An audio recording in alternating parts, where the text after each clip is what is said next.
3.8, I think. Hmm? That's the last class you did. 3.8. April some date. April 27th something, and today's January 25th. Again, you're back.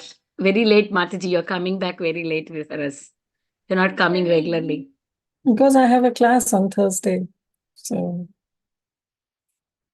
Oh, you have classes. Okay.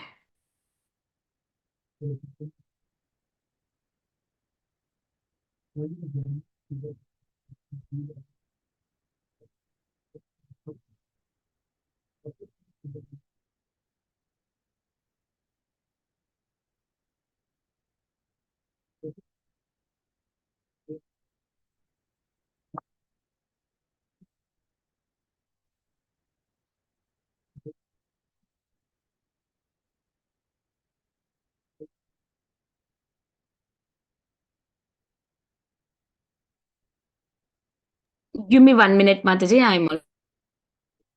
it's fine. Take your time.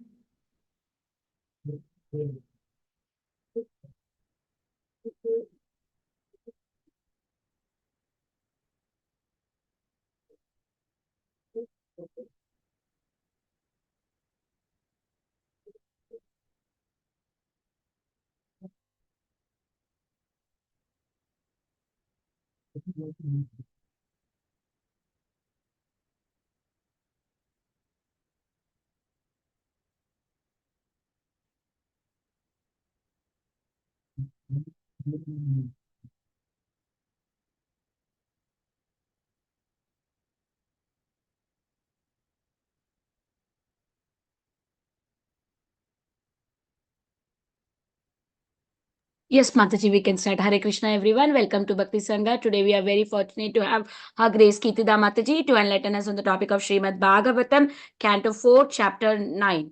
Hare Krishna, Mataji, please accept my humble obeisances. Thank you so much, Mataji, for joining this evening and giving your association. You can take over, Mataji. Hari Bol. Hare Krishna, Mataji. Thank you so much. So should we start? Yes, Mataji. Hare Krishna, dear devotees. Thank you all so much for joining.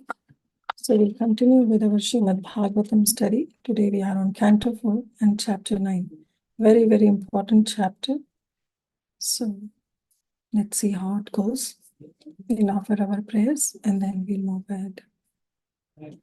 Om Ajnanatimirandhasya Jnananjana Chakshuranmilitam Yena Tasmai Shri Guruve Namah Shri Chaitanya Manobhishtam Sthapitam Yena Bhutale Swayam Rupa Kadamayam Dadati Swapadantikam Vandeham Shri Guru Shri Yuta Padakamalam Shri Guru Vaishnavamscha Shri Rupam Sagrajatam Sahagana Raghunatham Vitam Tam Sajivam Sadvaitam Savadutam Parijana Saitam Krishna Chaitanya Devam Shri Radha Krishna Padam Sagana Lalita Shri Vishakam Vitamscha He Krishna Karuna Sindhu Dina Bandhu Jagatpate Gopesha Gopika Kanta Radha Kanta Namastade Tapta Kanchana Gaurangi Radhe Vrindavaneshwari Vishwabhanu Sute Devi Pranamami Hari Priya Namo Vishnu Padaya Krishna Prestaya Bhutale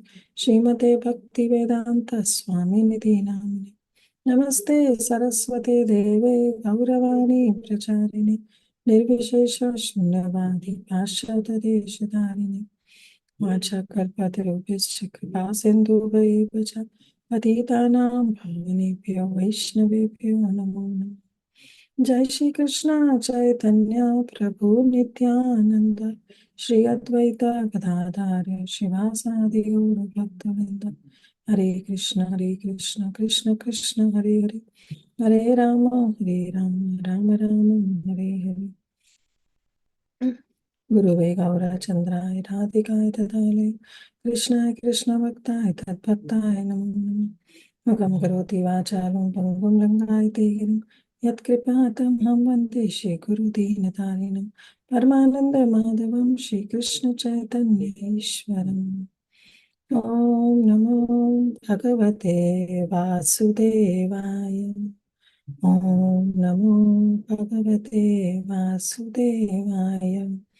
Om Namo Bhagavate Vasudevaya. Narayanam Namaskrityam Naram Chaiva Narottamam Devim Saraswatim Vyasam Tato Jamudiraya. Nashtaprayeshva Bhadreshu Nityam Bhagavata Sevaya. Bhagavati Uttama Shloke Bhaktir Bhavti Naishtaki. Krishnaya Vasudevaya Devaki Nandanaya Cha Nandagopakumaraya Govindaya Namo Namah. Nama Pankajanavaya Nama Pankajamalini Namah Pankajanetraya Namaste Pankajangriye. Hare Krishna, Krishna Krishna, Hare Hare, Hare Rama, Rama Rama, Hare Hare. Hare Krishna, dear devotees, thank you so much for your very, very kind association. So we move on to our chapter. This is Canto 4, Chapter 9, entitled Dhruva Maharaj Returns Home. So in the previous chapter, we saw that how Dhruva Maharaj performed severe austerities. And we know the reason for what he has performed, right? So he went to forest on the order of his stepmother Suruchi, who told him that you have to worship Vishnu. And Mother Suniti, her own mother, also told her that yes, to please Vishnu is the ultimate source of everything, because he's the ultimate source of everything. So you have to please Vishnu. So Dhruva Maharaj, he performed his austerities, and severe austerities, very, very severe austerities, Dhruva Maharaj performed. So seeing his austerities, all the Devatas were bewildered. So in the last chapter, we saw that how when Dhruva Maharaj was performing austerities, the entire earth was submerging, it was going down. All the planets were suffocated. All the residents of all the planets, they were suffocated because of practically in the 6th month when Dhruva Maharaj was controlling the breath, the entire air was being controlled. So everybody was feeling suffocated. So in that case, the Devatas, they approached the Supreme Lord and they said that you are the refuge, you are the shelter of all the living entities. So please kindly do something. We all are feeling so suffocated. And to this, the Lord said that don't worry, these are all the austerities, the severe austerities that Dhruva Maharaj is performing, because he's fully absorbed in my thought. So now I will go, I will give my darshan, I will stop him, and therefore you all will be saved. So this was the chapter 8 of the 4th canto. Now in chapter number 9, we'll see that how Dhruva Maharaj, after seeing the Supreme Lord, offer wonderful prayers, and finally he returns back home to his father Uttanapad and his mother Suniti. So this chapter is entitled Dhruva Maharaj Returns Home. So we will make this session interactive as far as possible. So I need all of your participation. So the very first question I have is that yes, Dhruva Maharaj performed such a severe austerities. It was not easy, right? And even Hiranyakashipu also performed. And both of them actually are performing these austerities for sense gratification. Hiranyakashipu wants to become immortal. Even Dhruva Maharaj have to have the planet, which is greater than that of his great-grandfather, that is Brahma. He wants to have a planet bigger than Brahmaloka. That is also for sense gratification. Then what is the difference between both of them? The austerities performed by Hiranyakashipu or the austerity performed by Dhruva Maharaj? What is the difference? Can somebody tell? I want to make this session interactive. Yes, Hiranyakashipu was, Mataji, Hiranyakashipu had intention to kill Vishnu, but Dhruva Maharaj didn't have a negative intention. He wanted to become big, that's all. So one was very demoniac, one was divine. Yeah, very nice, Prabhu. One was having a demoniac thought of killing Vishnu, other has a divine thought of praising Vishnu or worshipping Vishnu. What else? Yes, Kiran Mataji, you want to say something? No, that's what I wanted to say, Mataji. Okay. So the major difference, yes, as Sukhakar Prabhu said, is Hare very... Krishna Mataji. Yes, please go ahead, Rajeshwari Mataji. Thank you, Mataji. Actually, Hiranyakashipu was not instructed by any spiritual master, but Dhruv Maharaj instructed by the spiritual master. Yes. And actually, Dhruv Maharaj approached directly the Supreme Personality of Godhead, and Hiranyakashipu approached the demigod. Very nice. I was looking for this answer. Thank you so much, Rajeshwari Mataji. Thank you so much. Thank you, Yes, Mataji. this is the major difference, that Hiranyakashipu performed austerities on his whimsical thoughts, okay, and that to please the demigods. And Dhruva Maharaj, whatever austerities he performed was performed on the instruction of his spiritual master. That is the major difference of both of them performing severe austerities. He did it on the instruction of his spiritual master to please the Supreme Lord Vishnu, right? So anyway, let's continue with this chapter number 9. Thank you so much. So Dhruva Maharaj returns home. Now this is the conversation going on between Maitreya Muni and Vidura. So Maitreya Muni is now telling, because he narrated the entire austerity that Dhruva Maharaj has performed. So he said that once when the demigods were assured by the Supreme Personality of Godhead, they offered their obeisances and they returned back to their heavenly planets. Then the Lord, what he did, he immediately got on the back of Garuda and he went straight to Madhuvan forest where Dhruva Maharaj was performing his austerity. So still if you go to Madhuvan, near Mathura, when you go to there, you'll find Dhruvatila.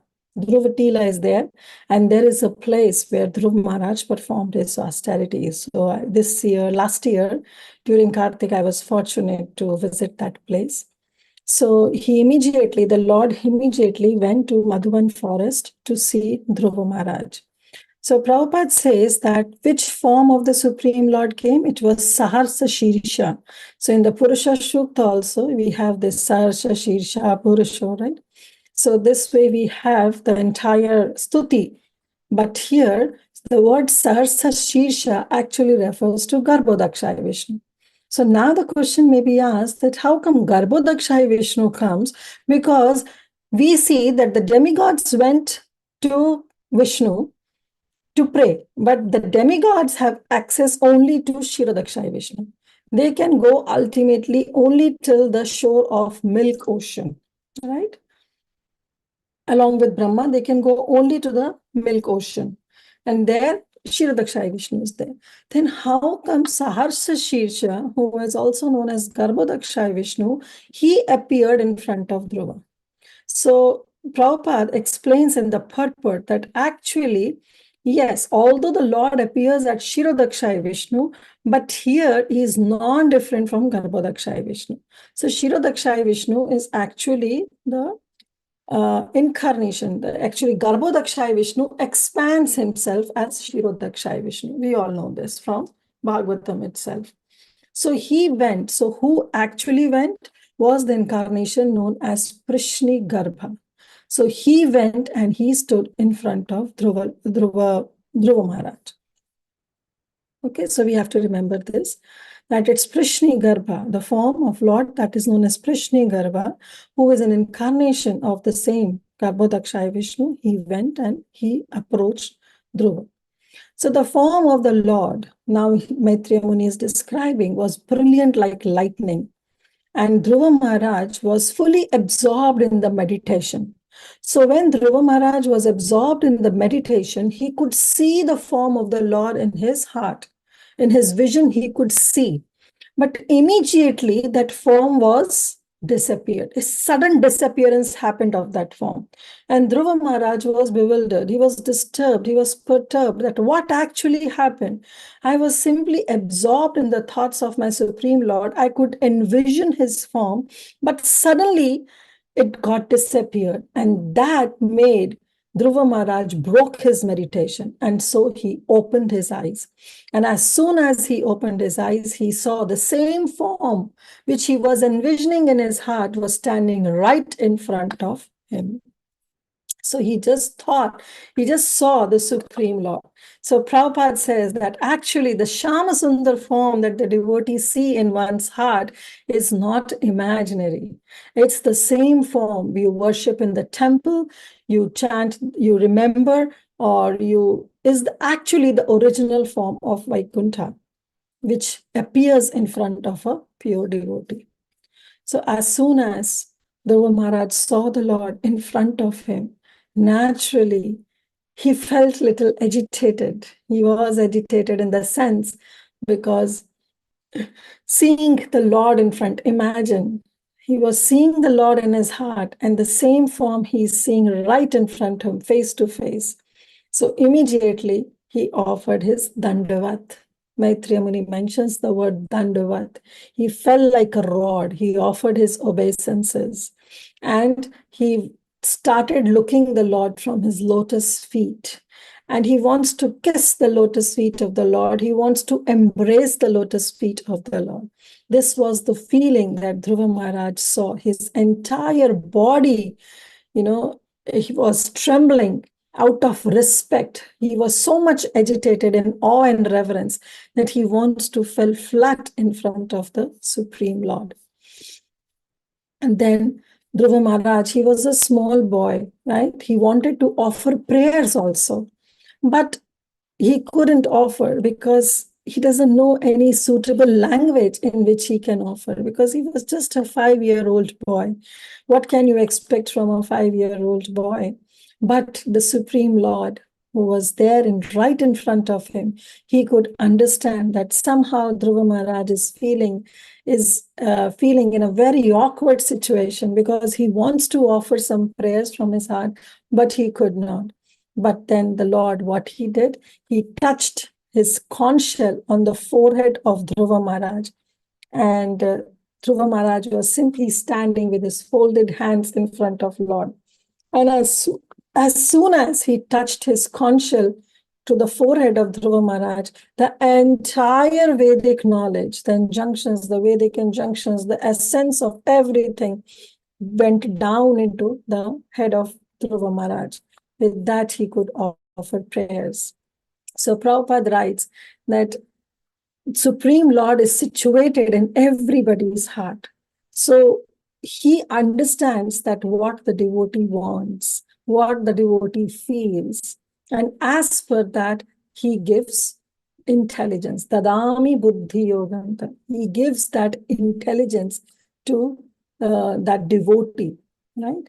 So he doesn't know how to describe. The Dhruva Maharaj was very hesitant. He doesn't know. But out of the causeless mercy of the Supreme Lord, being touched by the conch shell on his forehead, he was transcendently inspired.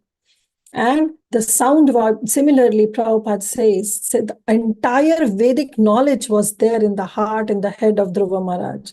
So this sound vibration is not ordinary. Similarly, when we chant this Hare Krishna Maha Mantra, we should not think that these are the ordinary sound vibration, or these words are related to some mundane things. No, this is a Goloka Premadhana Harinam Sankirtana. It's coming down from Goloka Vrindavan. So it should never be taken as mundane, or it should never be taken as material.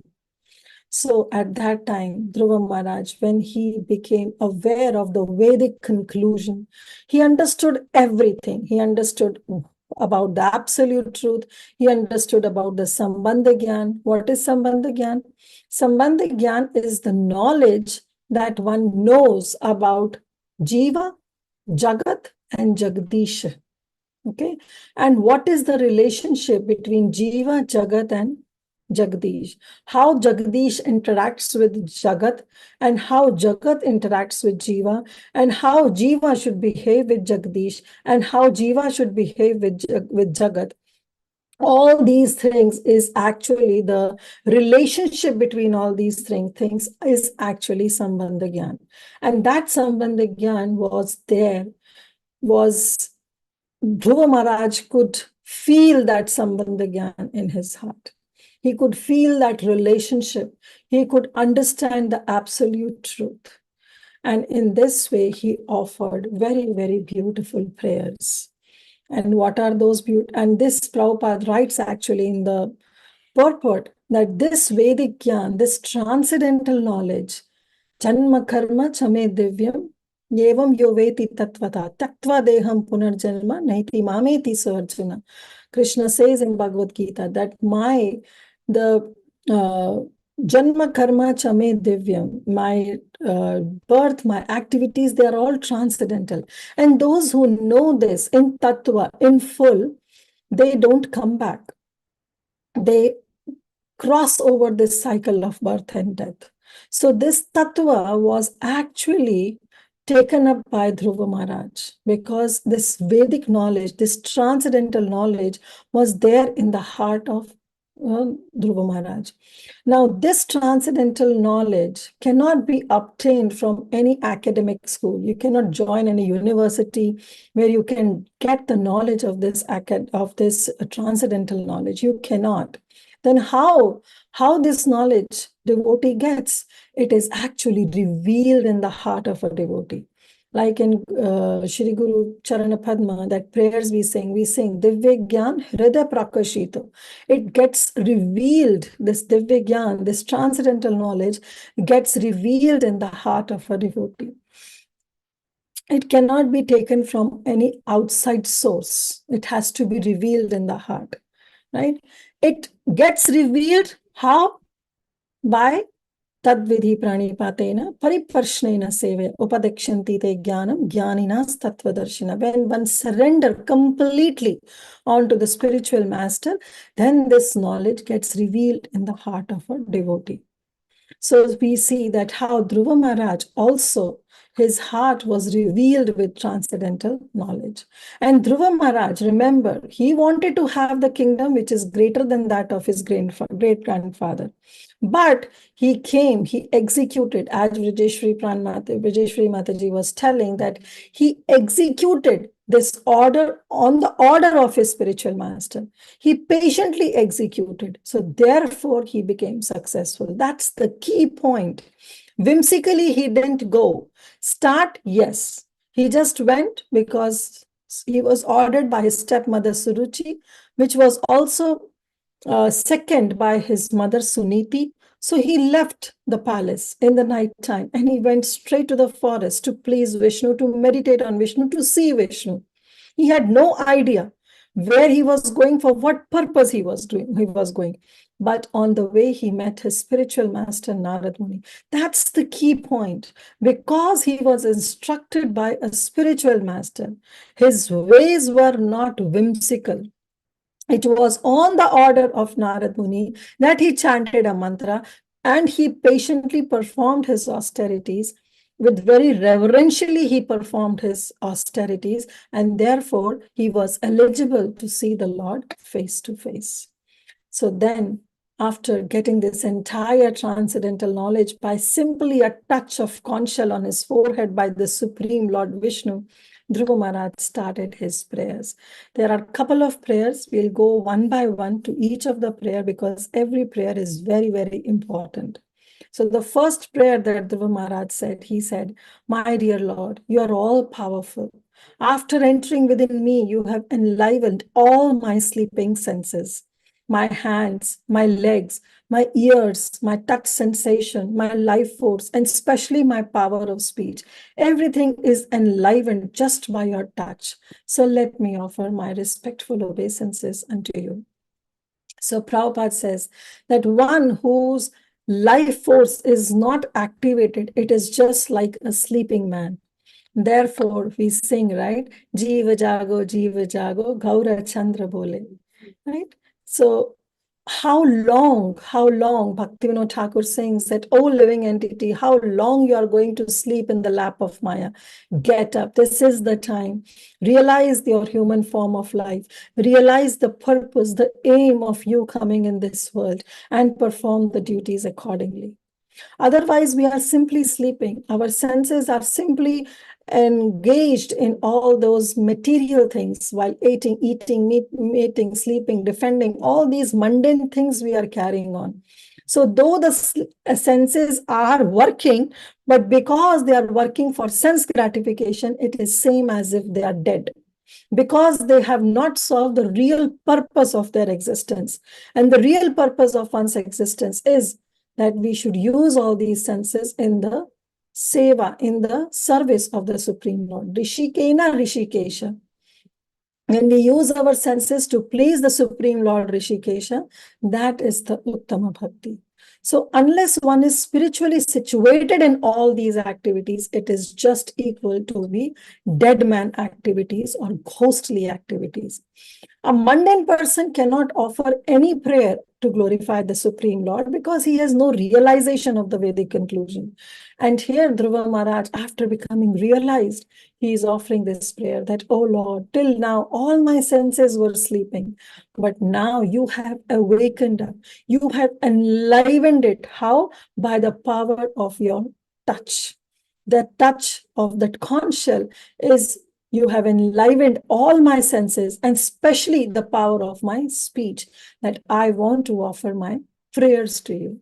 So Dhruva Maharaj, in the very first, he is offering these prayers. So Prabhupada then again writes that in the next prayer, what Dhruva Maharaj says. So Dhruva Maharaj said, my Lord, you are the Supreme One, but by your different energies, you appear differently in the spiritual and the material world. So we know that the Supreme Lord is one. He appears, he manifests, and he unmanifests. And that too only by his internal potency. So you create the total energy of the material world by your external potency. So through his external potency, the Lord takes care of this external world. And after creation, he says that you yourself enter into the material world as a super soul. And you are the supreme person. And through the temporary modes of material nature, that is Rajas, Sattva, Rajas, and Tamas, you create varieties of manifestation. So Dhruva Maharaj is now, he's telling that, oh Lord, I'm very well aware of this fact that you are one, but you are manifesting and unmanifesting by the power of your internal energy.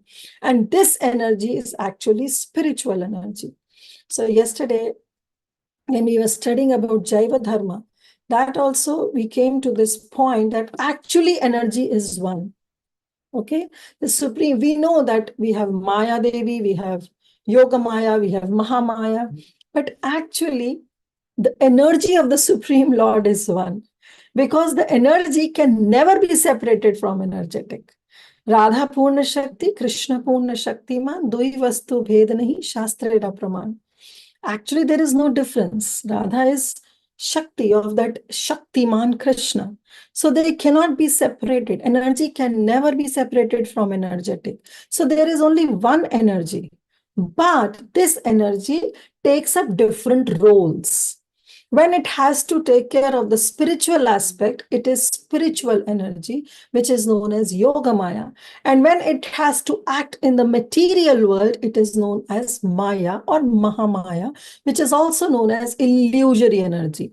Why illusory energy? Because it is temporary energy and it puts all the jivas into illusion that they are the supreme controller, they are the supreme proprietor, and they are the supreme master. When we are into this illusion, who keeps us into this illusion?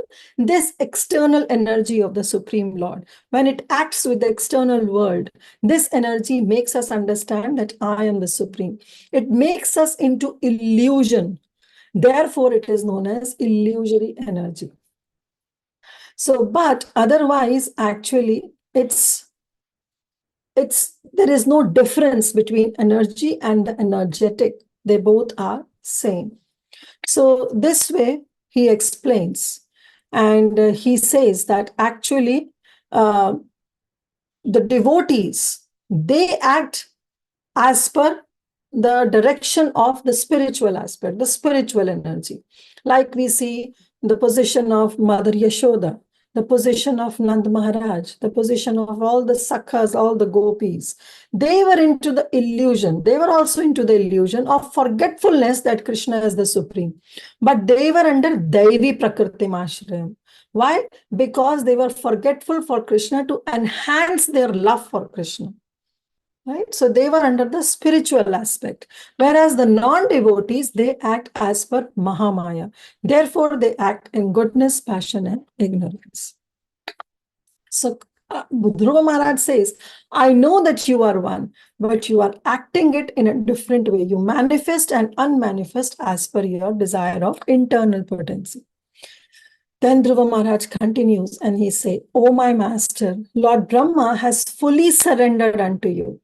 And in the beginning, you only gave him the knowledge. Tene Brahma Hridaya Adi Kavaye. That in the heart of Brahma, you gave this knowledge and you could see and understand this entire universe. So because you gave this knowledge to Brahma, Brahma could now carry on this process of creation. Just imagine 5-year-old boy is getting all this knowledge, which is the crux of entire Vedic conclusion, right? He's getting this knowledge. So he's saying that because you have given this knowledge to Brahma, Brahma could understand the entire universe and carry out the Visarga aspect, the secondary creation. How? He gives the example. Just as a person awakens from sleep, immediately visualizes his immediate duties. So till the time when we are sleeping, we are in different world altogether. But the moment we wake up from our sleep, we think, okay, this has to be done, this has to be done, this has to be done.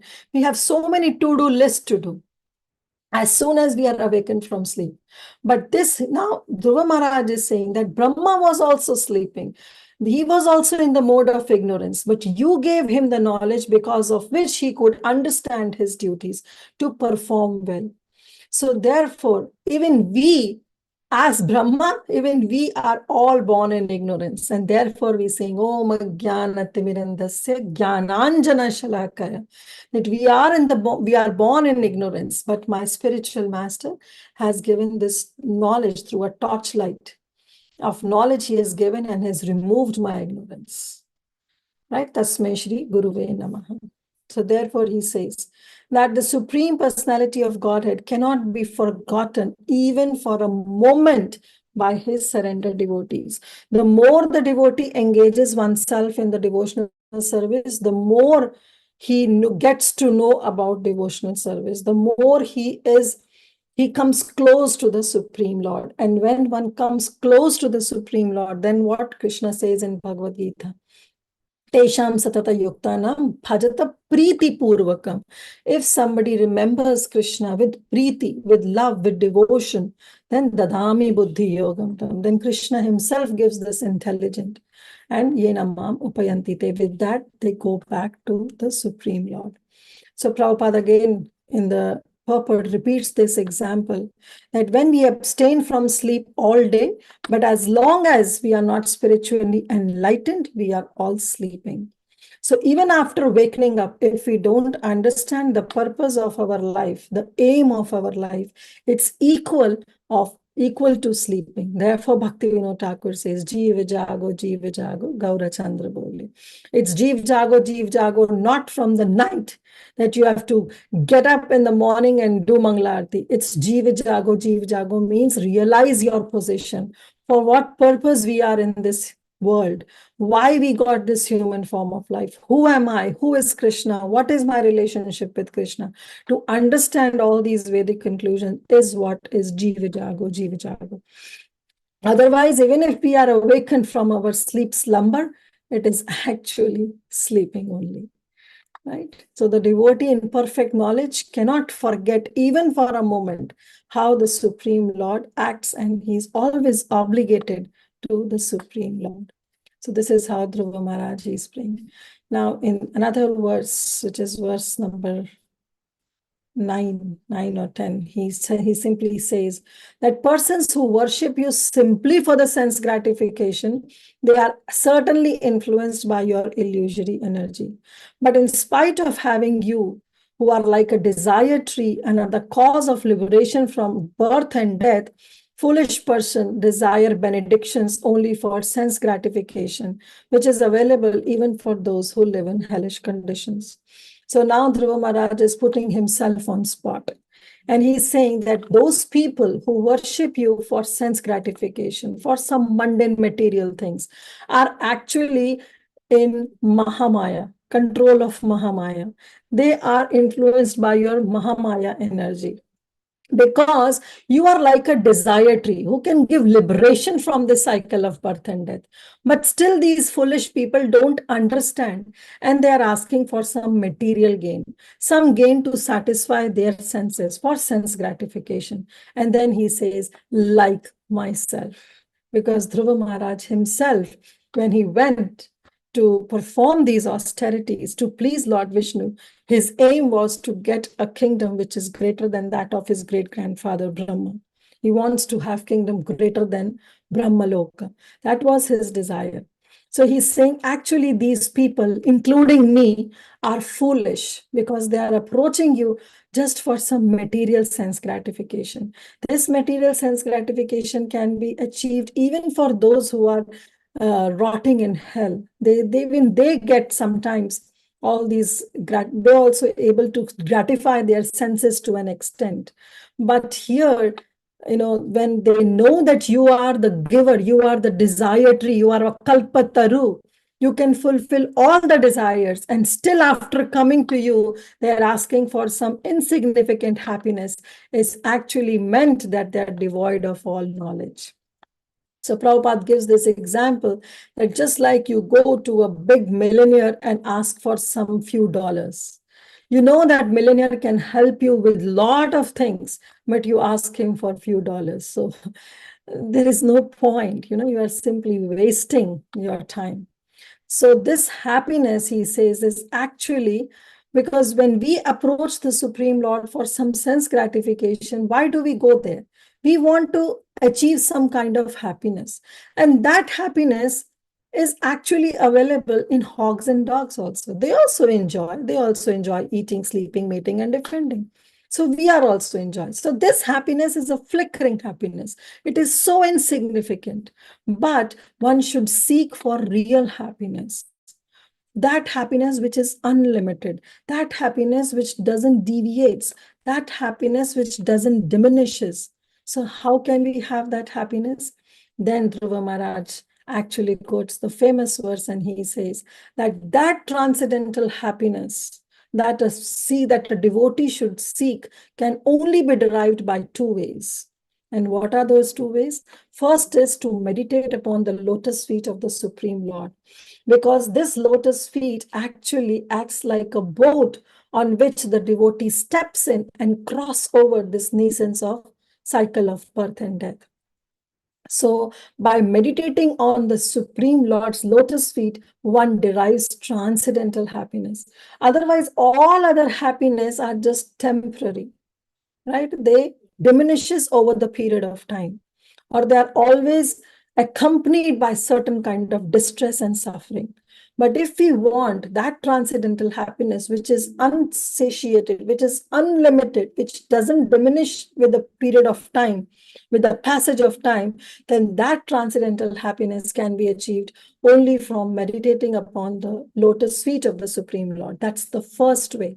The second way, Dhruva Maharaj says, by hearing your glories from the pure devotees.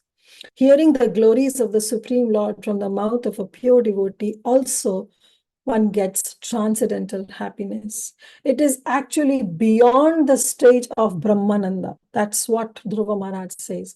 So we know that the Supreme Absolute Truth has three aspects to it. That is Brahman, then Paramatma, and then the Bhagavan realization.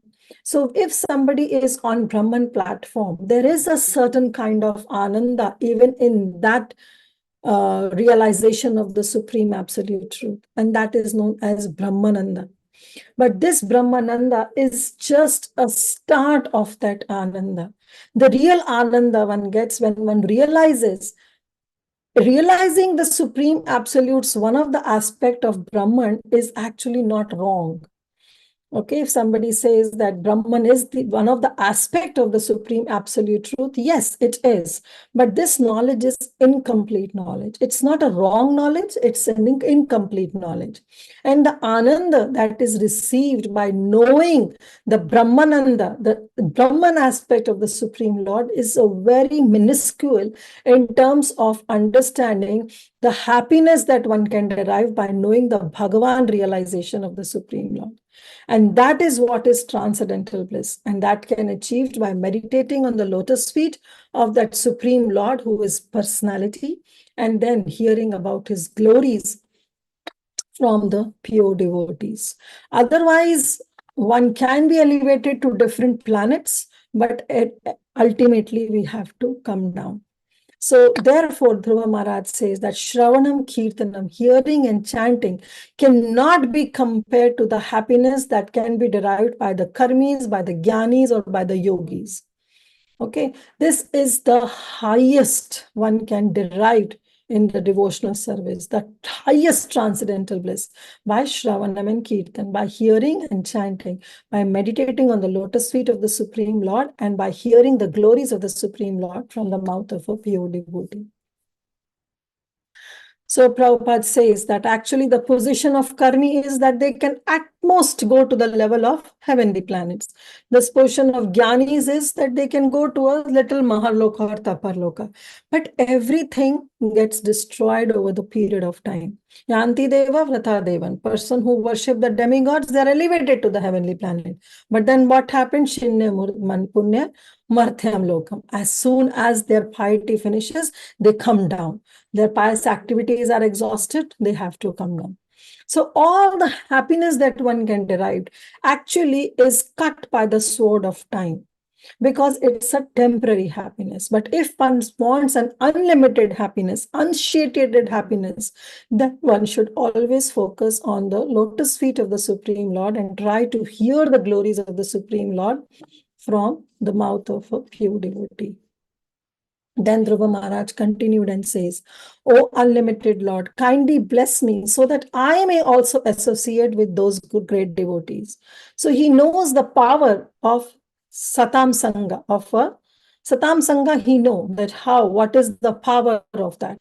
But now he's asking for it, that please benedict me, please bless me so that I am always associated with your great devotees who engage in your transcendental loving service constantly. How? As the waves of a river constantly flow. So when you go to a river, you see various waves coming and going, coming and going. There are unlimited waves that are coming and going. Similarly, the pure devotee unlimitedly glorify the Supreme Lord. So he says, I want to have that devotees association who are always engaged into your service, constantly, just like the waves of a river constantly flow. Because I know that by this process of devotional service, I shall surely be able to cross this nascence of ocean of birth and death, which is filled with the waves of blazing fire-like dangers. Yes, this world is full of dangers. Padam padam yad vipadam, Brahma says, right? So he says, but now I know that by hearing, by taking shelter of Shravana process, of hearing of your glories from the pure devotees, I can become mad in hearing your qualities and pastimes. And with that, I can cross over this material world. So give me this benediction that I am always in association of your pure devotees. That is what, this is the significant point that Dhruva Maharaj says, that he wanted the association of pure devotees, because Prabhupada says that this transcendental knowledge, this devotional knowledge cannot be complete and cannot be relished without the association of pure devotees. Therefore, Rupa Goswami also in his Bhakti Rasamrita Sindhu mentions that association of devotees is the key point for one's advancement in spiritual life.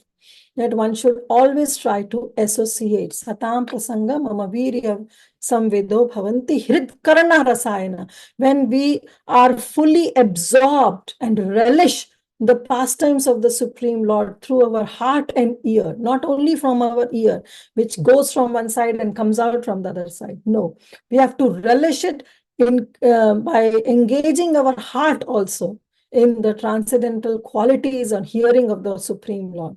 Then the Lord is fully potent, and then the Lord will help us to get rid from the cycle of birth and death. So the association in devotional service is just like the waves which are present in the flowing river. Now, in this regard, Prabhupada says that, okay, Dhruva Maharaj is asking that association, right? So Mayavadis can say, okay, you are talking about that kind of happiness which is unlimited, which is never finished, which is unsatiated. You may be very happy in the association of devotees, but what about crossing this nescence? What about going out from this cycle of birth and death? So this Dhruva Maharaj says that actually this ocean can also be crossed very easily when one become mad in hearing the glories of the Supreme Lord. Because in the starting, as I told, that this lotus feet of the Supreme Lord, this path of the Supreme Lord acts as a pallava, as a plava, acts like a boat in which you can sit, a devotee can sit and easily cross over this material, samsara, this ocean of material existence. It can simply be crossed over. Then Prabhupada gives the example of a mango. He says a mango can be given here. If one gets an unripe mango, it is still a mango. But when it is ripe, it remains the same mango, but now it is more tasteful and it is more relishable. Similarly, in starting when we perform devotional service, in accordance with the rules and regulations of the Shastras, Guru, Sadhu and Shastras, it's just like having an unripe mango. But mango is mango. Okay, you cannot deny the fact the qualities doesn't change. It's only that this mango, the unripe mango may be little bitter, but the mango which is ripened is fully sweet. It's more tasteful, it's more relishable. But otherwise, mango is a mango. Similarly, when a devotee performs his devotional service under the guidance of Guru, Sadhu, and Shastra, starting with following all the injunctions and regulative principles, it may sound to be having an unripe mango. But slowly, when we just continue doing our devotional service, when we try to keep that unripe mango also very nicely packed, slowly over the period of time, slowly when we perform this devotional service, slowly over the period of time, we enter into Raganuga Bhakti, where the spontaneous love for Krishna comes in. Why? Because we have been practicing over years. It doesn't happen overnight. Unripe mango doesn't come into a ripe mango overnight. It takes time. In due course of time, when we keep performing our devotional service with the Vedic injunctions, with the proper injunctions, regulative injunctions as per mentioned by Guru, Sadhu and Shastra, slowly our devotional service, which is now Vaidhi, can become Raganuga. It can be spontaneous, and then it will be more relishable and it will be more tasteful. But that can only happen when the unripe mango is properly cultured, when you properly cover it and you give the proper amount of heat for the unripe mango to ripe, or you let it be on the tree if you have not plucked. Let it be on the tree, then over the period of time, getting a certain amount of water temperature, you will see that unripe mango has become ripened. That stage has become to a ripened. Similarly, when we are in the association of devotees and perform our devotional service, we also mature in our devotional aspect.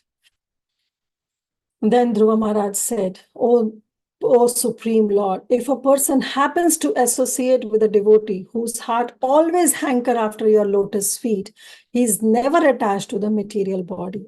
So if someone is attached to the Krishna, or someone is attached to the devotees who are very, very hankering for the lotus feet of Krishna, naturally there is a detachment from the material body. And not only the material body, but also in the bodily relationships of friends, family, home, wealth, wife, our materialistic possessions, everything. We don't care for them. Right? Now, that doesn't mean that devotee doesn't take care of the body. Devotee takes care of one's body because he thinks that this body is an instrument through which he can perform devotional service, but only to that extent, not artificially putting extra endeavor to make this old body into a youthful body. That devotee doesn't take care of. Why?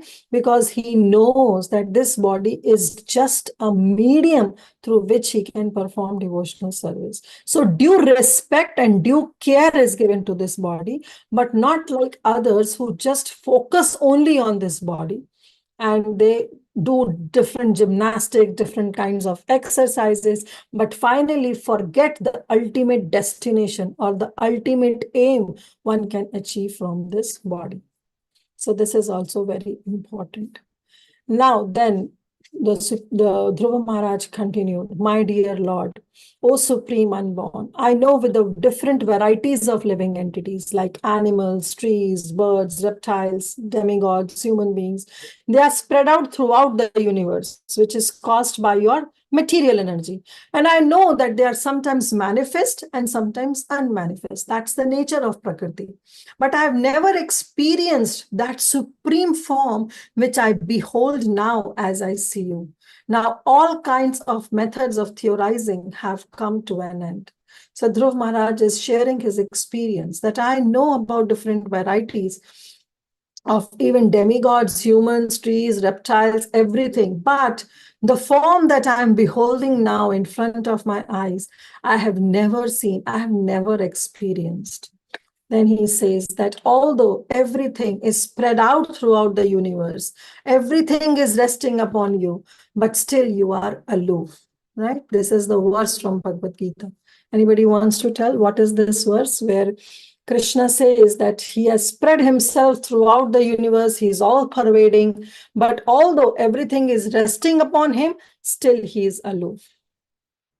Anybody wants to raise their hand and say, what is that verse? It's a very famous verse. Matta Parataram. I don't know. Very good. Matta, yes, you want to say the entire verse? Matta Parataram Nanyat Kinchit Asti Dhananjaya Mai Sarvamidam Proktam Sutre Mani Ganaiva. Very nice. Thank you, Mataji. So he says that just like the entire pearl of the necklace of pearl rests on that thread, Sutra Mani Ganaiva, right? That the entire money, the entire jewel, the entire pearl, it is resting on that sutra, on the thread, but that thread is invisible. Similarly, everything is resting upon the Supreme Lord, but still he is aloof. He is aloof from everything. And who knows this? Only the devotee knows this, right? Bhaktyamam abhijanati yavam yastasmita tatvatam. Only the devotee of the Supreme Lord knows this understanding. And that understanding can also be known only by the process of devotional service with the association of pure devotees. So when the Lord touched his conch shell to Dhruva's, this real knowledge was revealed in the heart of Dhruva.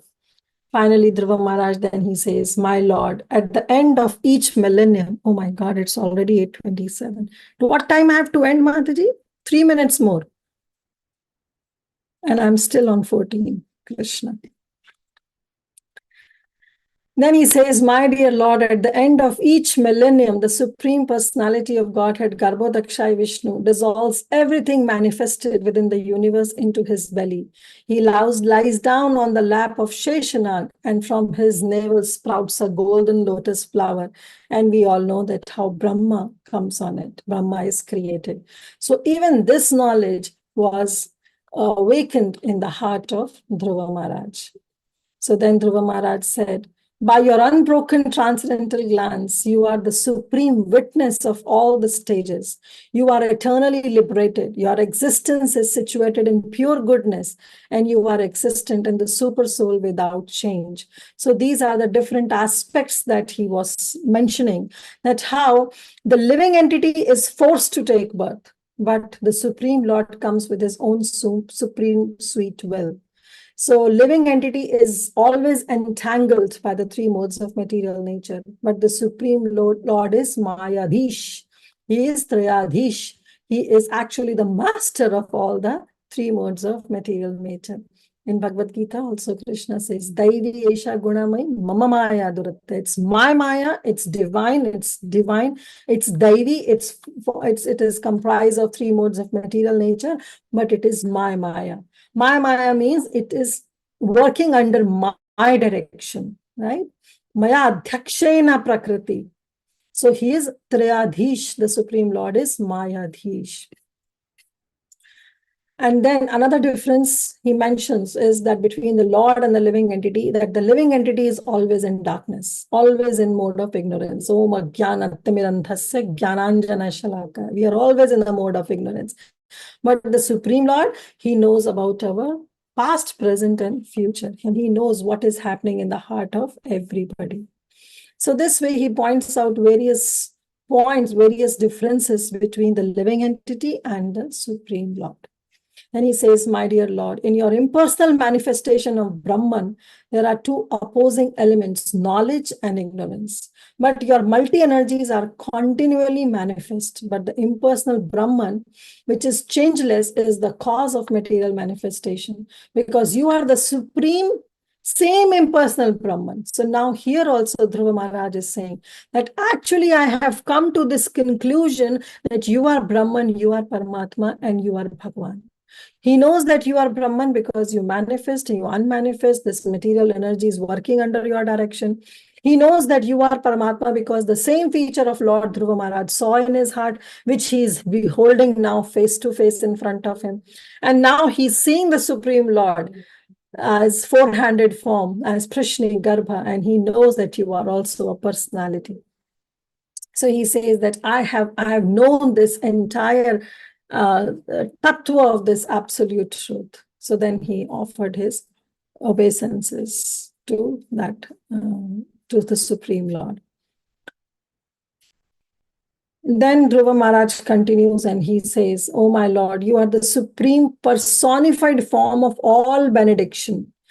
Therefore, who abides in your devotional service have no other desire other than worshipping your lotus feet, than becoming a king or lording it over the kingdom. So he's again repeating that, yes, the Supreme Lord is the personified form of all benediction. He is Vardharaj, right? So why to ask him something which is something material, which gives a flickering happiness? Why not ask something greater to him? So this way he is telling that, O Supreme Lord, actually pure devotional service is without any material form, without any mental speculation, or without any fruitive activities. That's the definition of the pure service, pure devotional service as given by Srila Rupa Goswami. Anya Bilashita Shunyam Jnana Karma Navritam Anukulyena Krishnanu Shilanam Bhakti Ruttamaha. That is ahituki bhakti, and that one should desire. One should approach the Supreme Lord to get that ahituki bhakti. Otherwise, Dhruva Maharaj said, he said, oh Lord, you are Purushartha Murti. But all those Purusharth, actually that Dharma, Artha, Kama, Moksha, yes, you give all this, but that's not the ultimate aim of one's life. It's not to get moksha. That liberation actually is like he gives a muktanjali, he gives folded hands, the mukti stands at the doorstep of a devotee and devotee ignores it. So Dhruva Maharaj said, yes, you are Purushartha Murti, you give all these Purusharthas, but people should not come and worship you to fulfill all those Purusharthas. Rather, they should focus on the Pancham Purushartha, that is love of God, to get the ultimate goal of life. And that is the ultimate goal of life, to get your prema, to be engaged in your loving transcendental service. So this is how Dhruva Maharaj offered his prayers. And then Maitreya said, He continued, my dear Vidura, when Dhruva Maharaj, who had very good intention in his heart, finished his prayer, the Supreme Lord was very kind and he congratulated him. And he said, the Supreme Lord said, my dear Dhruva, O son of the king, you have executed pious vows, and I know the desire that is there within your heart. Although your desire is very ambitious and very difficult to fulfill, because he wants a kingdom greater than Brahmaloka. It's very difficult, but he said, I will still favor you with its fulfillment, but also along with it, I'll give you all good fortune, means I will give you my prema bhakti also.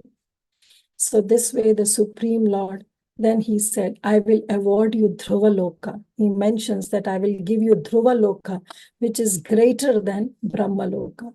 This Dhruva Loka is actually, English, she says, it's a pole star, right? It's a pole star. That Dhruva Loka, first characteristics of that Loka will be that it will continue to exist even after the dissolution. At the end of the millennium, we know the dissolution takes place. All the planets are annihilated. But he says that Dhruva Loka will still exist. Nobody has ever ruled this planet. This is, you will be getting this planet firsthand because this is created for you. It will be surrounded by all the solar systems, planets, and stars. Everybody will pay obeisances to Dhruva Loka. Even the great sages, the Sapt Rishis like Dharma, Agni, Kashyap, Shukra, they will also circumambulate this pole star, this Dhruva Loka. And it will continue to exist even after the entire planetary system is annihilated. So this way he said that I will award you Dhruva Loka. Then he says, after your father goes to the forest and award you the rule of his kingdom, you will rule for 36,000 years, and your senses will continue to be as strong as they are now. So that means you will never forget me. You will always remember me. You will attain after your life, you will attain that Dhruva Loka. But till that time, when you are enjoying in this material, when you'll be ruling this kingdom after your father retires, that time also you will be conscious of me. And you will be performing all kinds of sacrifices. So for 36,000 years, Dhruva ruled this planet. And he says sometimes this Vishnu also mentions about the future, what is going to happen. And he said that your brother Uttama will one day go to hunting in the forest, and while absorbed in hunting, he will be killed. And searching for him, your stepmother Suruchi will also go in search of her son, and she will be maddened, and finally she'll also leave her body, because she will also be devoured by the forest fire when she will go out in search of her son. So there Prabhupada mentions that why Suruchi got this destiny, because of the offense she committed at the lotus feet of a Vaishnava. Or someone can say, well, at that time, Dhruva Maharaj was not even a Vaishnava, he was just a small child. But that doesn't give one adhikar of criticizing somebody or committing offense against somebody. So we should unnecessarily not insult or criticize anybody, because we don't know who will become what. So Dhruva Maharaj, when he was insulted by Suruchi, was just a 5-year-old boy. But 6 months later, we know what the position of Dhruva Maharaj, that he becomes such a pure devotee that a separate planet was awarded to him. So then the Lord said that I am the heart of all sacrifices, and you will be able to perform all those sacrifices when you will be ruling that kingdom. So you will not forget me. You will be able to enjoy my blessings in this material happiness also. And after that time, after your death, you will be able to remember me, and you will achieve this Dhruva Loka. So Prabhupada says that is the actual important factor, Ante Narayana Smriti, is to remember the Supreme Lord, remember of executing the spiritual activities, remembering Narayan. And this benediction he gave, he said that you will be enjoying in this blessings of material happiness in this life, but at the time of death also, you will remember me. This is the benediction given by Vishnu. Then the Supreme Lord said, After this material life, when you will be gone, then you will go to my planet. My planet means you will go to Dhruvaloka. And then, which is always offered obeisances by the residents of, or even the Saptarishis, the other planetary systems. Everybody offers their obeisances to this planet, and you will be ruling that planet. And for that planet, because Vishnu says that you will never come back to this material world, Vishwanath Chakravarti Thakur writes that this explains that Dhruvaloka is actually eternal planet. Okay, it is eternal because Krishna says that you don't come back from there. Yad gatvana nivartante tadhama paramamam. So that word navartate means indicate that this Dhruvaloka is eternal. So now shifting our camera back to Maitreya Muni. Maitreya Muni said that this way, after being worshipped and honored by Dhruva Maharaj and offering him his own abode, Lord Vishnu mounted on the back of Garuda and returned back to his abode, as Dhruva Maharaj was simply looking at Lord Vishnu. But then he said, Maitreya Muni said, that despite having achieved the desired result of his determination by worshipping the lotus feet, Dhruva Maharaj was not happy, but he returned to his home. As soon as he said that Dhruva Maharaj was not happy, Vidura interrupted and said, "Oh Maitreya, I wanted to know that he got everything he wanted. He attained pure devotional service, he attained Dhruva Loka, but why he was not pleased? I want to know." And then Maitreya Muni said that Dhruva Maharaj's heart was pierced by the arrows, the sharp words that his stepmother has shot. Right? He was greatly aggrieved. But then he fixed his mind on the goal of his life because he was not able to forgive the misbehavior of her stepmother.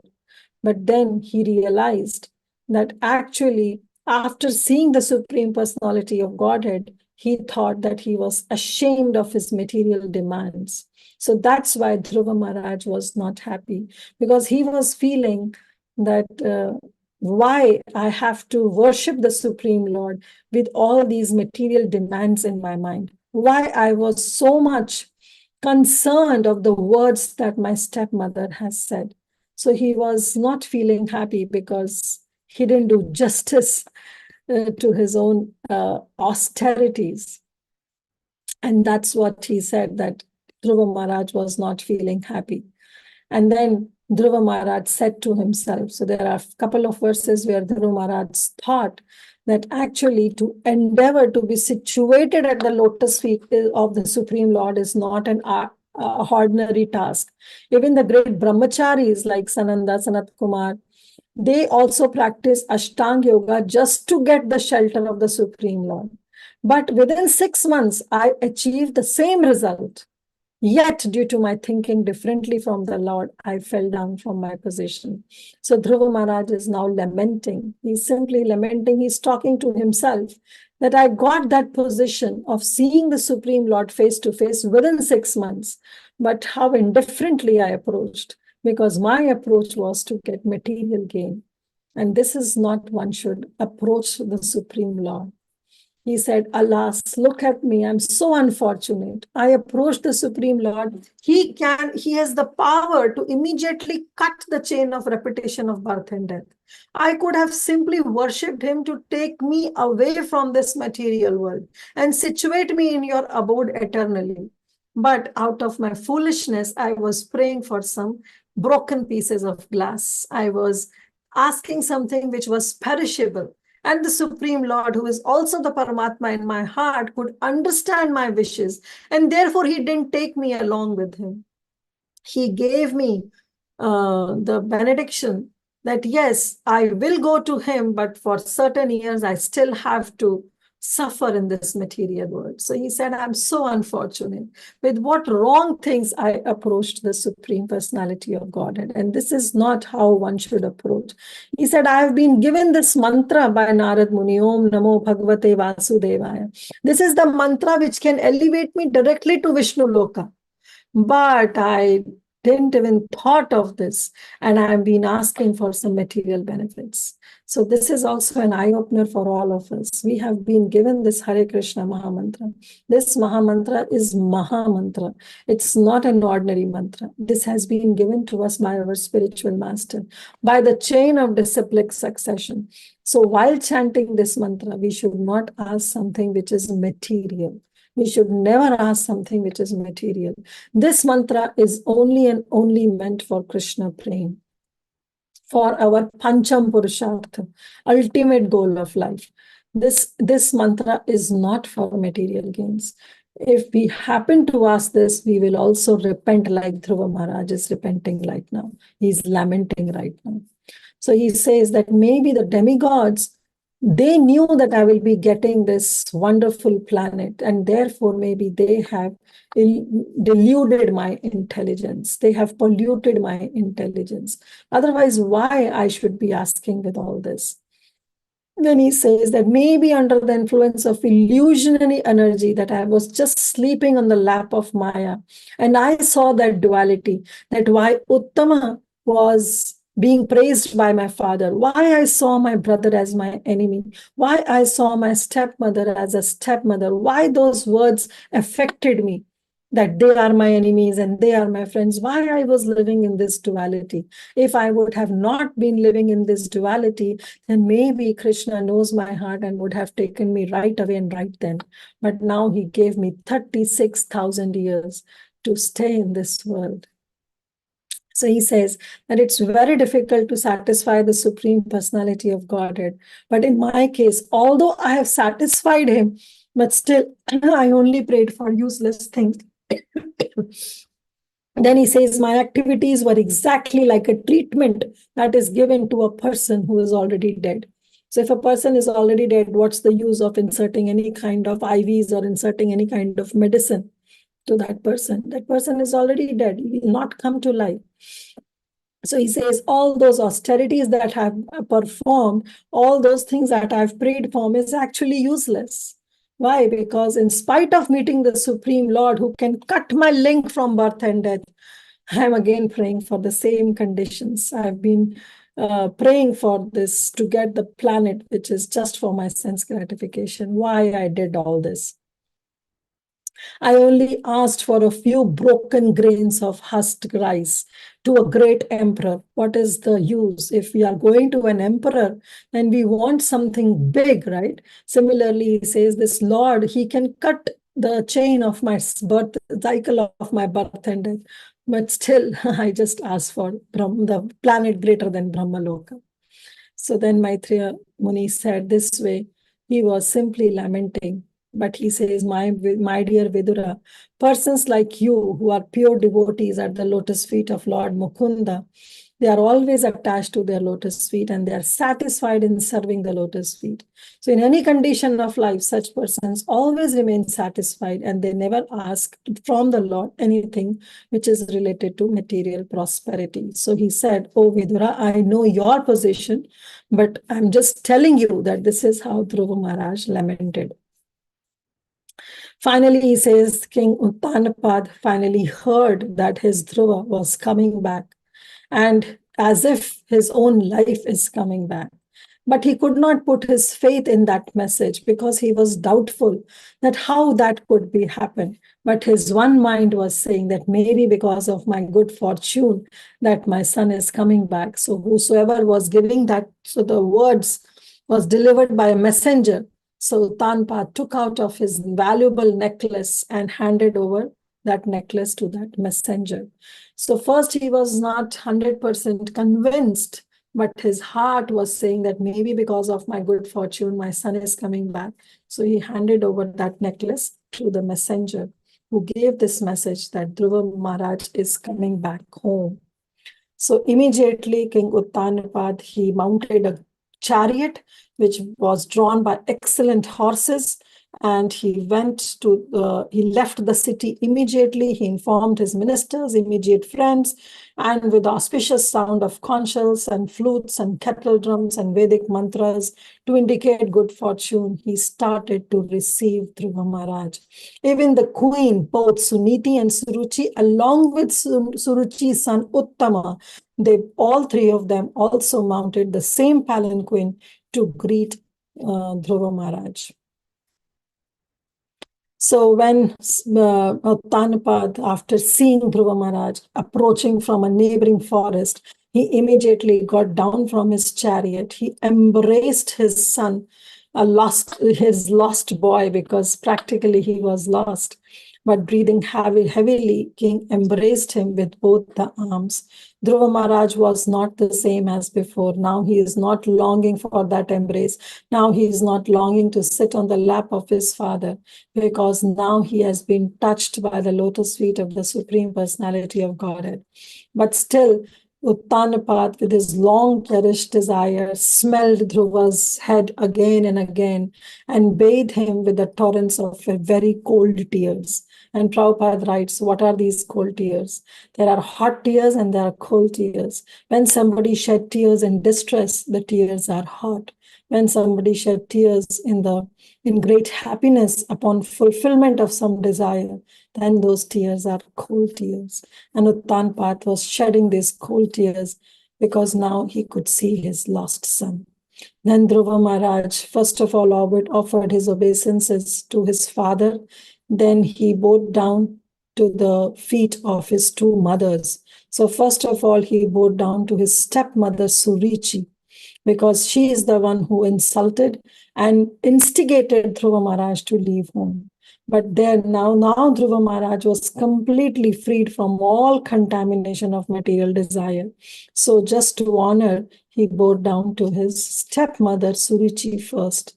And then even Suruchi, seeing this innocent small boy falling at her lotus feet, immediately picked him up, embraced with him with her hands, and she also shed a lot of tears and blessed the child that may you live long. Now, why she shed tears and why she blessed him?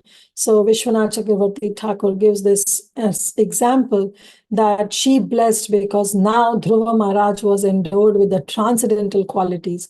So a devotee of the Lord himself doesn't demand any respect, but wherever he or she goes, he is honored by everyone. So similarly, now Dhruva Maharaj is eternally blessed by the Supreme Lord. Therefore, Suruchi's heart also got changed, and she also embraced Dhruva Maharaj and gave him blessing that may you live long. And then the two brothers, Uttama and Dhruva Maharaj, they also exchanged their tears. They both embraced each other, and their hairs also stood on end. Finally, Dhruva Maharaj bowed down to his real mother, Suniti. She embraced the tender body of her son, who was dearer to her than her own life. And she was very pleased. She forgot all the miseries she had suffered this long, when now she simply was very pleased to hug her own son. Then Maitreya Muni said, my dear Vidura, Suniti was the mother of a great hero. Her tears, together with the milk flowing her breast, wet the whole body of Dhruva Maharaj, as if she was performing some Abhishek ceremony. So Prabhupada writes that when the deities are installed in the altar of a temple, then before installing, we bathe the deity with milk, yogurt, water, this panchamrit, we bathe the deities, and this is known as Abhishek.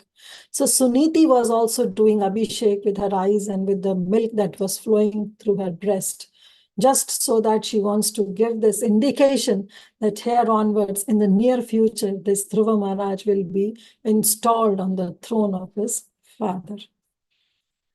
So this way, the residents of the palace praised the queen, and they said, dear queen, your beloved son was a lost time ago. He was lost, but it's a great fortune that now he has come back.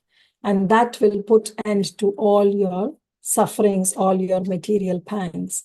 Dear Queen, you have worshipped the Supreme Lord. So Dhruva Maharaj was worshipped in Madhuban, but even Suniti was also worshipping the Supreme Lord to protect her son from any kind of danger that can come upon. So even Suniti was worshipping for Dhruva Maharaj in her palace. The sage continued, my dear Vidura, when everyone was praising Dhruva Maharaj, the king was very happy, and he had Dhruva and his brother seated on the back of the she-elephant. So both Uttama and Dhruva were seated on the back of a she-elephant, and thus they returned to the capital, where he was praised by all classes of men. And then the description of the city is mentioned, that how the city was decorated with columns of banana trees, and the doors were also littered with the burning lamps, and the big water pots were decorated on every door. The gates, the walls, and the domes, they were decorated with golden ornaments, and even the streets and the watchtowers, they were cleansed, they were sprinkled with sandalwood water, and fruits and flowers were scattered all over the city. And the chaste women, all the chaste women, they were there, they assembled together, and out of their affection, they were showering their blessings, they were showering some water, grass, fruits, and flowers, and they were praising Dhruva Maharaj as Dhruva Maharaj was entering the palace of his father. Then the description of the palace is given, because now Dhruva Maharaj has entered the palace of his father Uttanapad, that even the walls of that palace were bedecked with jewels, and it was seeming like the demigods, heavenly planet, have been immersed in this palace of Uttanapad. The bedding of Dhruva Maharaj was white as foam of milk and very soft. Then the chairs were of gold, benches, sitting places, furniture, everything was made up of gold. The palace of king was surrounded by walls made of marble, and there was valuable jewels like sapphires were endorsed in that walls, which depicted beautiful women with shining jewel lamps in their hands. So beautiful carving paintings were made on the walls of that palace. His residence was surrounded by gardens where there were varieties of trees and bumblebees and making that humming sound. The staircases were bedecked with emerald, and there were very beautiful flowers and swans and chakravakas, all were visible in those lakes that were surrounding the palace of Dhruva Maharaj. So practically this atmosphere was very healthy, very beautiful, and one can only simply imagine through this description that how beautifully the entire palace was decorated, because Dhruva Maharaj was coming back home. Finally, the King Uttanapad, hearing the glorious deeds of Dhruva Maharaj, personally seeing him, how influential he is, felt very much satisfied, for Dhruva Maharaj's activities were wonderful to the supreme degree. And then after that, Dhruva Maharaj saw, King Uttanapad, he saw that Dhruva Maharaj was suitable. So as soon as he matured, he gave charge of his kingdom to Dhruva Maharaj, and finally enthroned Dhruva Maharaj as the emperor of this planet. And what he himself did, after considering his advanced age, King Uttanapad, he detached himself from all the worldly affairs and entered the forest. So he enthroned Dhruva Maharaj, and he himself retired from his kingly life. So there we end. Thank you so much. I took half an hour extra, but this has 67 verses, and especially the 10-15 verses of the glorification of Dhruva Maharaj when he was offering prayers. It's incredible. It's incredible. And then few verses where he was lamenting that for what reason he was praying. That is also, I cannot skip. So sorry for that, but thank you so much for your association. Srila Prabhupada ki jai, Granth Raj Srimad Bahagvatam ki jai. Hare Krishna, Yes. Mata.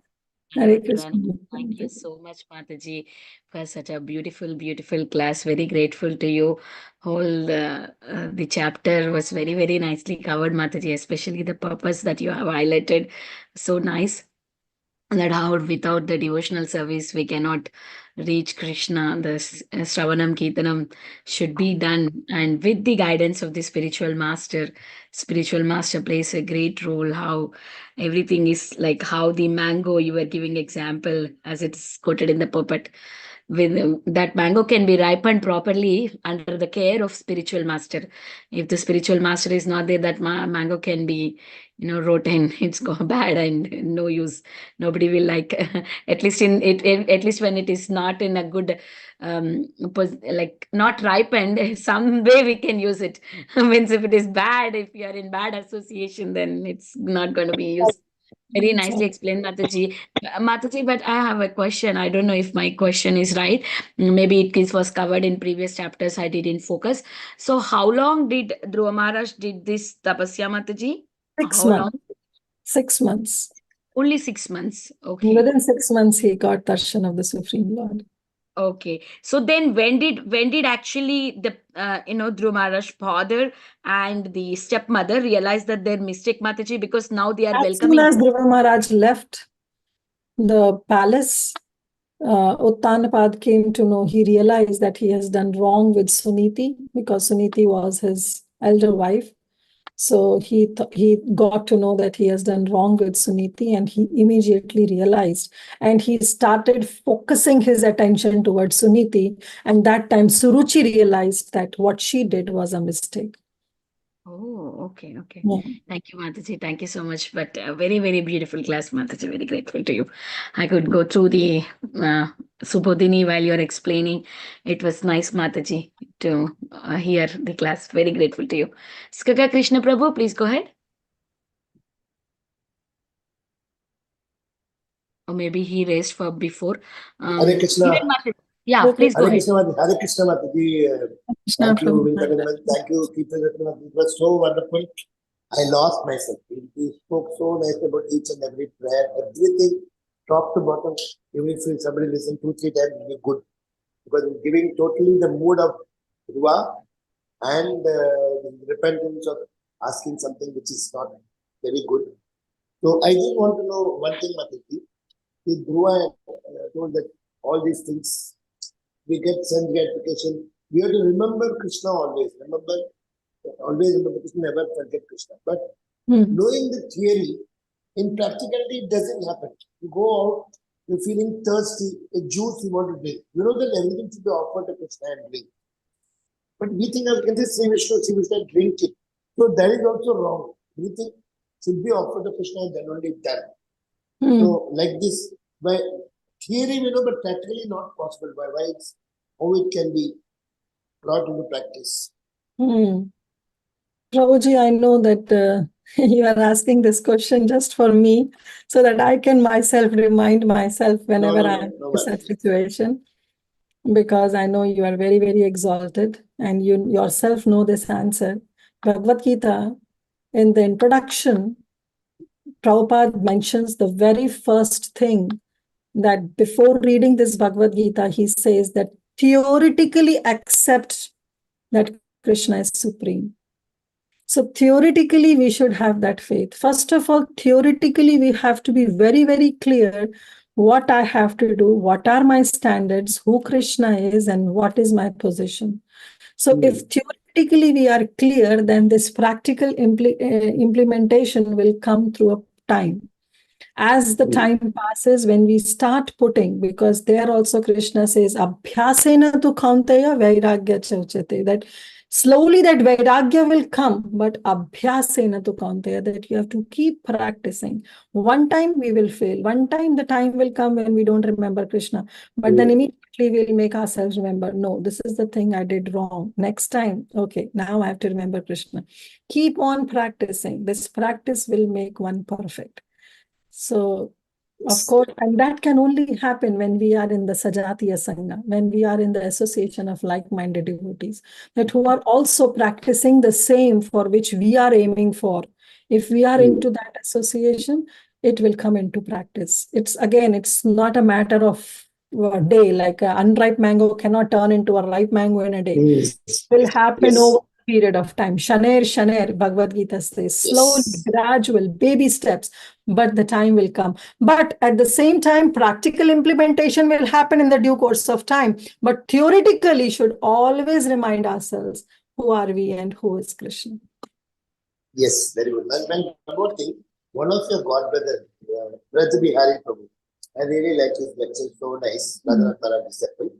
So he said that even if something is drunkard, if he's a devotee, he can just think that Rasoham Apsakonte, that the taste of water is Krishna. So even in this beer also there is the water only. Like that, if he does after 1 or 2 times, he'll stop drinking. So like that, when some young boy and girl who are devotees but not married, if they are going and doing something, Paratri Sangha, till their marriage is not their wife. So at that time also they can think of Krishna, because he told that way that any wrong activity, you bring Krishna at the center, you will become good. So I just wanted your concurrence.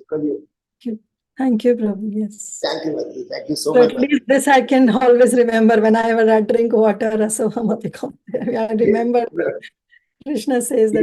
You are a very elevated devotee, but you are so good and so happy. And please bless me, Bhakti. Thank you for your association. Please bless me so that I can continue my services.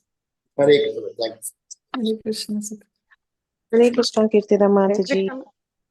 So much. Mataji, Dandavat Pranams. No, Thank you. I heard only Thank part. you for giving this opportunity. What Dandavats? What opportunity? It's an opportunity. Otherwise, I was lost. Vinita Gandharvika reminded me that last class was in April. And now it happened in January because of you. So thank you so much. Very well, very well. Thank you, Mataji. I heard only parts of the class, but it was very, very beautiful. Thank you so much for the very nice class. Just wanted to thank you. Especially what I liked was the prayers part, which was explained very nicely. Thank you. Thank you. Thank you so much, Preeti. Yes, Sundarani Prabhu. Yeah, Hare Krishna Mataji, please accept my obeisances. Always in Prabhupada. Accept my humble obeisances. Yeah, it's a wonderful class, Mataji. Unfortunately, I could not hear most of the class because I was in another class. Only the last half an hour I could hear.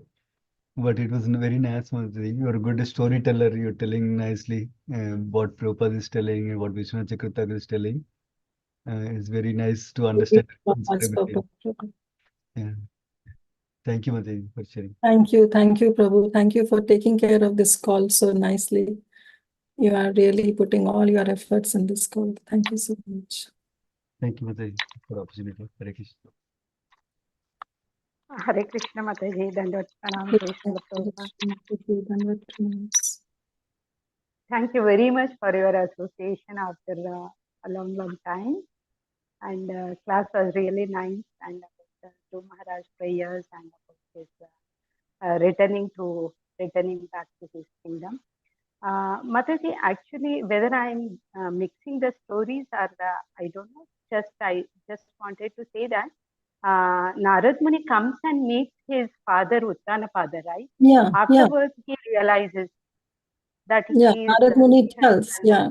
Yes, you are right, Mataji. Narad Muni actually tells to Uttanapada and Suniti when they go in search of Dhruva Maharaj in the forest. And that time they realize their mistake. Yes, you are right. Thank you very much, Mataji. Keep giving your association. Thank you, Mataji. Thank you so much. Hare Krishna. Okay, thank you all so much for your association. Yes, Vinita Gandharvika Mataji, you can take Thank over. you, everyone, and dear devotees, for joining today's call. Please join us next week also for the next chapter. I would like to offer my obeisances to Kirtida Mataji and all the devotees assembled on the call. Vancha kalpa tarobhyasya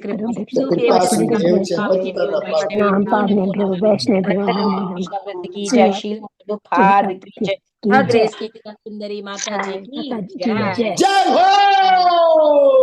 Gauranga! Nityananda. Thank you, Prabhuji, for your association, everyone. सबको मिले वृंदावन धाम आपको मिले नवदीप धाम. This is my I'm going to Prabhu, say every time the same thing, Prabhuji. You Thank you so much. Hari Bhakti bol, Hari Sangha bol. is my house. Bhakti Sangha is my house. Jai. Yes, Prabhuji. You're also our family. Hari bol, Prabhuji. Thank you.